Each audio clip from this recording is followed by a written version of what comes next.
And I'm super happy to welcome Emma Roberts, who is one of my most important teachers, and who will teach 3 sessions at that event. And Emma, I know you had a wide experience in performing as actress, as director, in improvisation, live improvisation.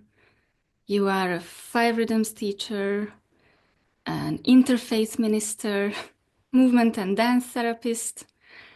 So there's a lot of things. Um, what feels most important to you now? It was interesting. I was looking at what you've written, which was, and I was just thinking about my personal relationship to power, which I would imagine is really different from your personal relationship to power, Peter's personal relationship to power. Each of us have this self-growing knowledge of what is power, how we use power, how power is used towards us. It's an ever ongoing, very much alive question. And it's something when you're teaching, you really see in the room so clearly, which I'm sure is why you've probably created this event. Um, it's very evident in the space between each other, where our impulses come from. Um, yeah, and what it is to be empowered. We're sort of living in times where power is a really relevant piece of theatre happening in the world, isn't it? And we're seeing the most, for me personally, from my position, I'm very disturbed by what is unfolding and playing out in life, where there is power, but there's no spiritual center or relationship to source or even understanding of what it is to have power, the responsibility of that. So these people who are in powerful positions making choices for, I guess, most of us that often feel very disempowered in those places.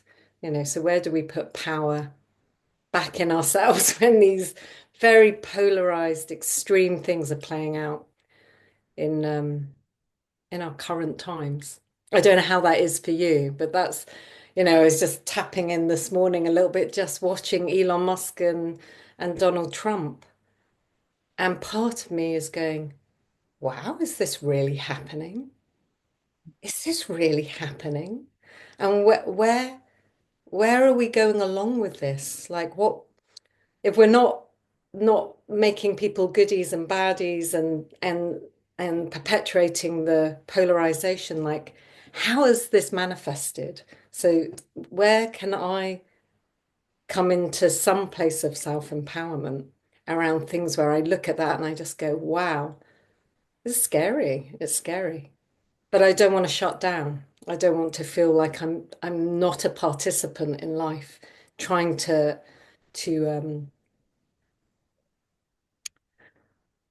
I want to say affect change in a positive way, but it's not quite what I mean. But I mean I want to feel rooted in what's where I source my power from and to be um, living that intentionally as a transmission in the way I live with other people and life and planet and all of that. So it's a really big thing, power. Like you've picked a subject that's it's just huge and vast. Yes, and for me, it's really empowering actually the way you teach because you offer movement inquiries where I get to experience my own body and direct my attention in a way that where I can do that and also giving enough space. So yeah. That, you know what, I think for me, that's at the kind of core of, I guess, in the space that I try to cultivate is it's if we take one, two, three inquiries, how might that live?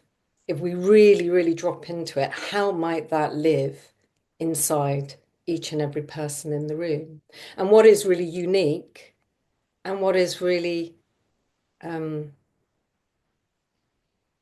enfolded, that we're all enfolded in. Do you know what I mean? And it's, for me, I just feel like I'm witnessing. I'm in a place of witness going, wow, I had no idea that someone might take that inquiry in that direction. Because I would know where I would take the inquiry within myself, but how that, again, like how that would live in you, Peter, how that would live in you, Kata, how it might live in someone who's 85 years old, how it might live in a 3-year old, take it in a whole completely different way, and just to be really open and interested and curious, and I always try to say, don't come with an expectation, because that's what I say to myself, because I never really know what I'm doing when I'm teaching. In terms of, if I'm coming, I have it, I try to root myself in the intention, but I try to stay really open to what's alive in the space, and not to go, this is how I want the group to look, or this is really what I want people to come away with. That's not really my approach. So it's more that I'll ground myself in what the inquiries are and how they might relate to each part of the process, and to see what happens. Because we don't get many spaces to do that in life. We're kind of told, you are this, that's what I need you to do. It's very perfunctory and transactional. So to be in a space with each other where we're not being transactional, but we're discovering, we're in a space of discovery. So it's always different, hey? Yes, and what you shared around power, yeah, we were talking about that with Peter too, like power in the word. And it also feels important to work with this specifically in Hungary because there's a lot of trauma in us that makes us disempowered and, yeah, like things being told, things being done to us. And we have a sense that it's really important to awaken to our own power and responsibility, as you told, because many people who we wish to use their power, they don't use it because they are more considerate, they have more doubts, and then, yeah, what But happens? again, going back to, really, because our understanding of what power is and how it might express itself, because we often see so particular dominant ways in which power is expressed. I think we get very confused. That is what power is. And that's why often I think we can fall into, lethargy and a feeling of disempowerment, because we don't really relate to it. And it's either like, oh, I've got to be like that to be powerful, or I just have to stay in this place of being disempowered. I don't know whether I'm being very clear, but and also thinking power for the long game. So this question of what is power for you within yourself. And if you were going to work intentionally with power as part of your life dharma, your way of moving through the world, what are you really rooting it in? And that's why I feel like it has to have, for me personally, when I say spiritual, whatever the word means, a relationship to something beyond the ego, something that's not about just self-interest. I mean, I'd like to say something about my observation of teaching in Hungary, because I think I've been 9 or 10 times now. And one of the things which was so standout for me, which I then feel like I've been continually working with each time I visited Hungary, was the waiting for me to be like a director, or to say what's to be done, or tell you what to do, and so literally the room would have this feeling of waiting, and so for the times I've been coming, it's just, and it's okay, I think, to stay on themes because this stuff is so deep. It's so deep. It's so invisible until we make it visible, like what is running in the background, individually and collectively, like you say, your collective trauma. Um, was working on people just having their own agency to make a micro decision of what you do in a dance space on the dance floor. As simple as things like how do you begin without waiting for someone to say you can begin, where you own that and go, wow, this is my being, my body. I'm in this space. I don't have to wait for someone to tell me to begin. It's my money that I've signed up. It's my time. In a way, I'm serving you. You're the ones that I need to really show up and go, I want to do a good job for you because you're investing. You've invested in yourself. So that's my responsibility. And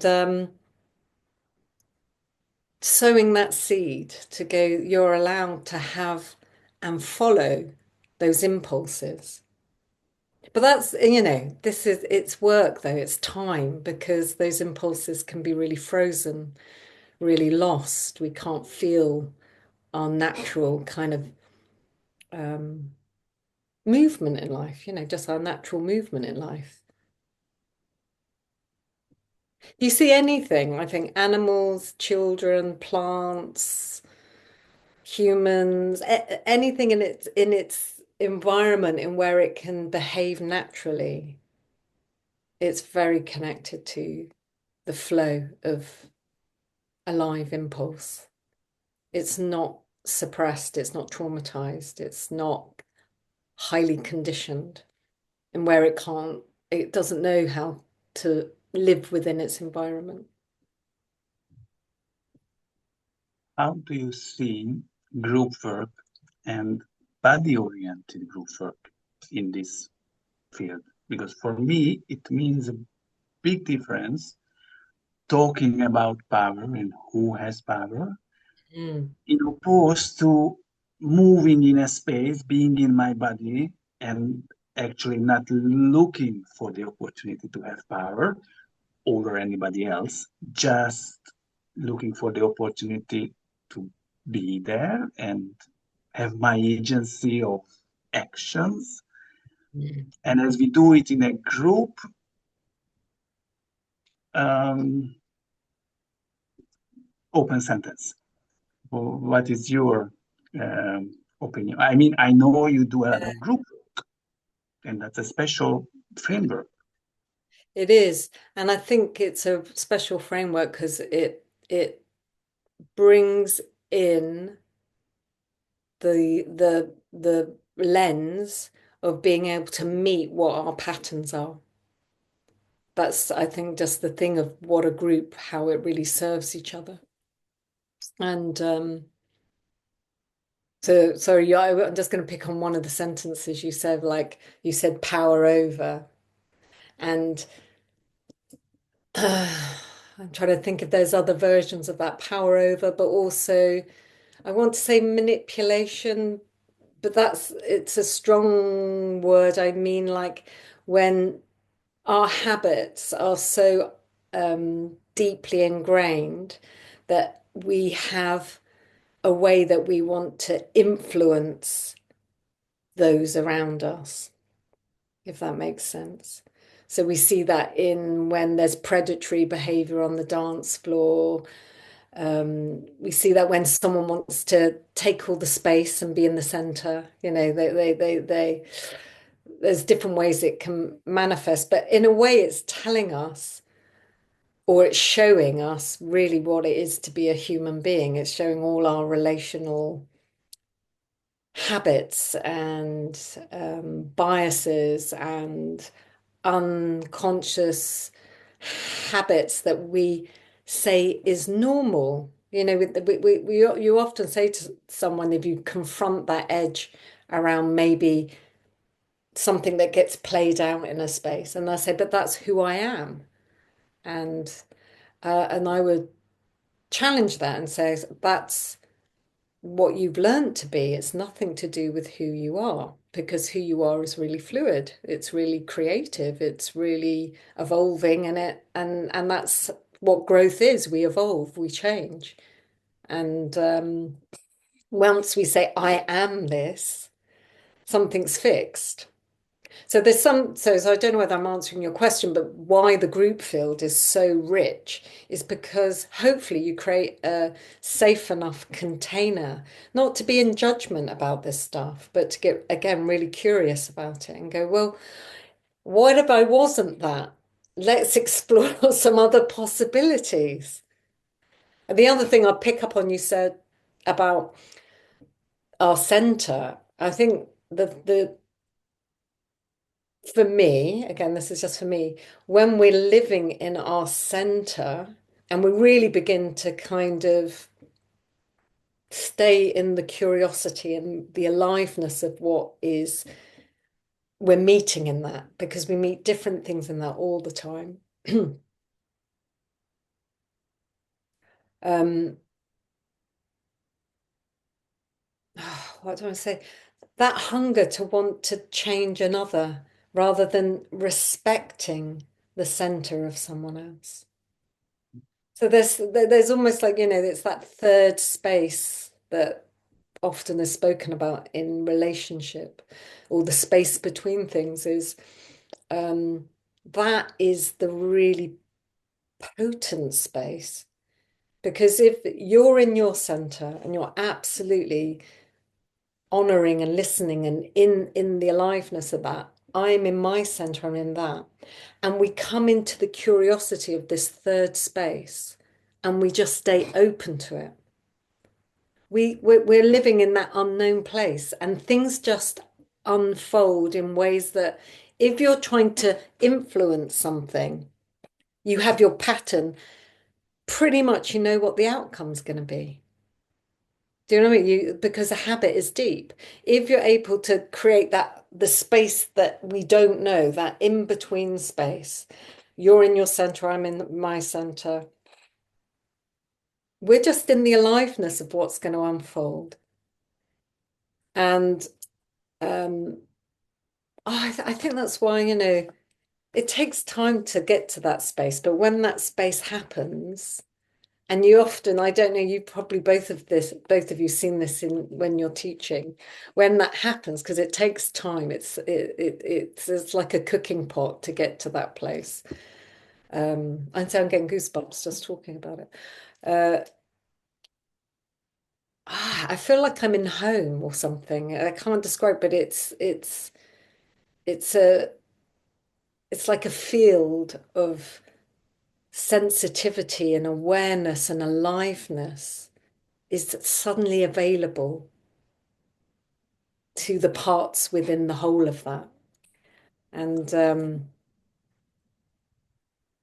I don't know why that's so valuable and touches me. But it feels like a type of home I would love my life to be. Obviously, it's not that every day. It's within myself, I meet my habits and all of this. But why to practice? Why to create these things? Because I think it is. Oh, see, words don't really do it. I For don't. It's me, hard to talk about it. thank you. For me, it's really connected to the way I experience your teaching. Because now what you're talking about feels like, so the spiritual aspect of it. And you call your work shaping the invisible. And it feels like, yeah, letting go of the patterns, arriving into this space of curiosity and aliveness and let life unfold is really a journey towards liberation, where I don't want to control the outcome, where I can meet myself as I am, moment to moment, not trapped into my conditioning and my nervous system habits and all this stuff. So it's Only I put the word because I just made a few notes before, and next to power, I had to put freedom. It's like, um, uh, and the response to power has a direction of choice. you know, I feel like power has something about direction. Like when we're in a situation, like how does that move within us? Do we move towards something, away something, within something? You know, there's, especially if you look at the world and there are situations where people are so disempowered. The deeper question then, where like your liberties are taken away, then what is your question of self-empowerment? And it gets deeper and deeper. I think like the story of Nelson Mandela when he was in prison for however long, 28 years. And for him, that became his liberation when everything was taken away in terms of that direction of being able to act out power. Or, you know, he was a revolutionary. That's why he ended up in prison. And he was very out, you're fighting against something. But it was only when he went so inwards, so deep into that question of power, he came out and became this really incredible transformational leader in South Africa. And, you know, we're not having leaders like that now. We're having like little baby crazy people who, but we won't go there. But do you just mean that direction of where it can lead you into deeper inquiry of what power is? And to be able to choose the direction, awareness is inevitable and essential. Yeah. So, I think a lot of times we experience power when our choices are very much limited. Yeah. This example with Nelson Mandela in the prison brought this idea to me at the moment. That when there are very limited choices to choose from, and then I can have that clear sense that I'm choosing this instead of that. And when I have thousands of choices, it feels like, oh, something just happened. I don't really feel that kind of clear thing that now I was choosing this because there's so much to choose from. And I think this can be a trick or a trap because people sometimes let go of their freedom in order to be Secure. secure. Because if I have just two choices, I can feel my power.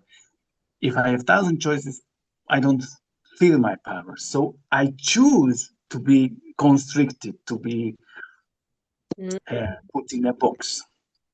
And what you were telling about two people meeting in a space and both of them feeling their center and meeting in that special curiosity space, that's something completely different. That's when we are really free and we can trust in ourselves and in the other, that something will come out of this and it's going to be okay, even though I don't know how or what it is. This is a scary practice. I think that's what I'm telling here. I think you're right. It's scary. I was just, as you were talking, I was just thinking, because also when things arrive in the space that are, which they always will, are uncomfortable. This is where I wanted to say the response, it has a direction of choice, is how you meet it, where it stays in the place of the aliveness. So, you know, I think going back to power as power over, or power to influence, or power to manipulate, or the more negative connotations of power, is that you, if a certain thing comes up that's uncomfortable for you, and we know this in relationship, we learn this when we're children, you know, you're upset, you're angry, and the parent might say, that's not allowed.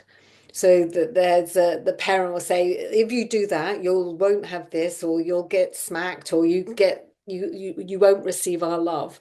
We learn certain messages around these sort of being able to, rather than, again, it's going back to this open curiosity. And if we feel safe enough in ourselves,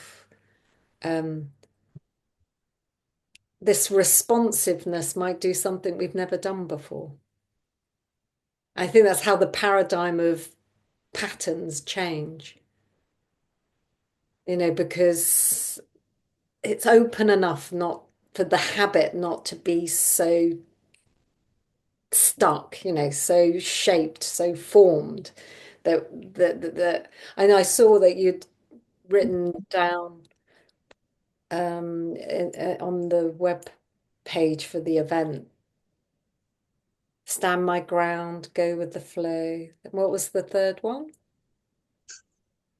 I mean but what I'm saying is there could be many options like that. We could almost write down on a piece of paper of the multiple options we might want to respond to. And we probably, each of us would have a habit one of those things where we get stuck. So the curious thing is like, well, how could you plan this where a whole different response to a situation could be explored? And it would definitely lead to a different outcome. You only need to influence something by a little bit like this. You see it in, intimate relationships and families and friendships where things change. Only one person has to do something slightly different. And this influence changes the course of the outcome. And how this question of being in connection and with another and being in our power relates to vulnerability and softness. Because I experience a lot of that and a lot of the armoring in the way you work, and it's still empowering. So it sounds like opposite. Yeah, that's a good question. First of all, I think we have to feel safe enough to soften, and we have to have enough of an experiential sort of feedback that vulnerability, when it's in a safe enough space, is really powerful. It's such a game changer.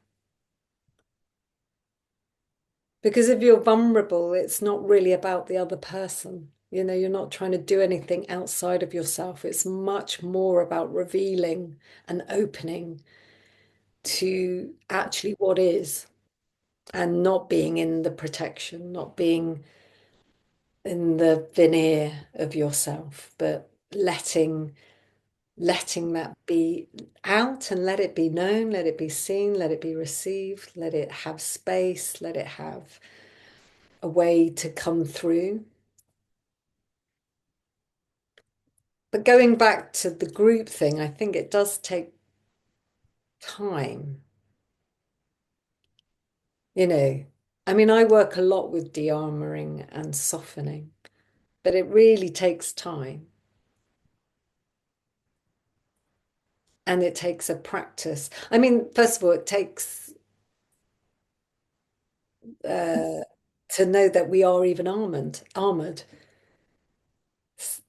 That takes a level of awareness just to know that you have armor. Because someone might say, I'm not armored, I'm really, really open, I'm really, really good. Because you're just so unaware. It's so a part of like who you've become. And I think vulnerability just comes when we do de-armor. That's what happens. We become more vulnerable, more accessible, more sensitive, more, for me, I feel my humanity and I want to feel my humanity, even if I'm scared of what is in that place. It goes back to what I was saying, like these deeper intentions of your life. Like, you have to want to be vulnerable. That has to be a question where you see the value of that as something that is enriching and enabling your life to deepen. You have to get to that place that you would see that as something that's valuable. For me, it is. And it keeps deepening.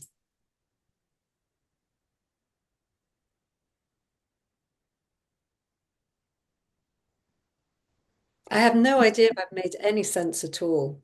I know I can be a bit cryptic. Yes. We'll decrypt it somehow. Oh no, crypto is I can be very uh I don't know what the word is. Abstract. Maybe not, but maybe. Thank you. Thank I you. think, Lotta, you have any other questions, remarks? I enjoy a lot listening to you, Emma. So I would love to hear about, the different modalities that you bring, how those inform your approach, if it feels relevant. But Yeah, so you did a really nice little introduction. So started in the world of sort of dance as a little kid, and then theatre training and physical theatre training, and then movement and drama therapy training, and then the five rhythms, which I trained with Peter. And then more recently, the interfaith ministry. And although they might all look like they're quite different things, actually, for me, they've all been just another way of exploring the question, what the fuck am I doing here? What is this life thing? Why am I really here? It's just an ongoing kind of place of trying to explore that. And in terms of how I use them, I mean, each of those modalities, I try to use them very lightly.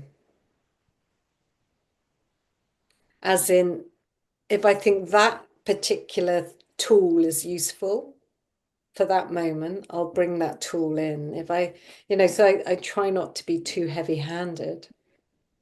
And just keep on trying to understand the usefulness of each of these modalities and what they offer in the space. And all of them do, in me, they've all been incredibly valuable experiences, which I'm sure I can't extract them out anymore. They've all kind of just got more woven in together, if that makes sense. yes, absolutely. It just came to my mind that probably for most Hungarian people, the word interfaith ministry or interfaith minister doesn't say anything. Or I know Doesn't here either. I don't even tell people. Hmm. But if people say, what did you go and do for those 2 years? And because I am actually, you could call me a reverend. I'm ordained as a reverend, which is kind of hilarious. For me, I can tell you the reason why I did it, which was I think I'd always been very secretive about my spiritual life because I didn't grow up in my father's an atheist. There was no sort of spiritual language or even reference to mystery when I was growing up.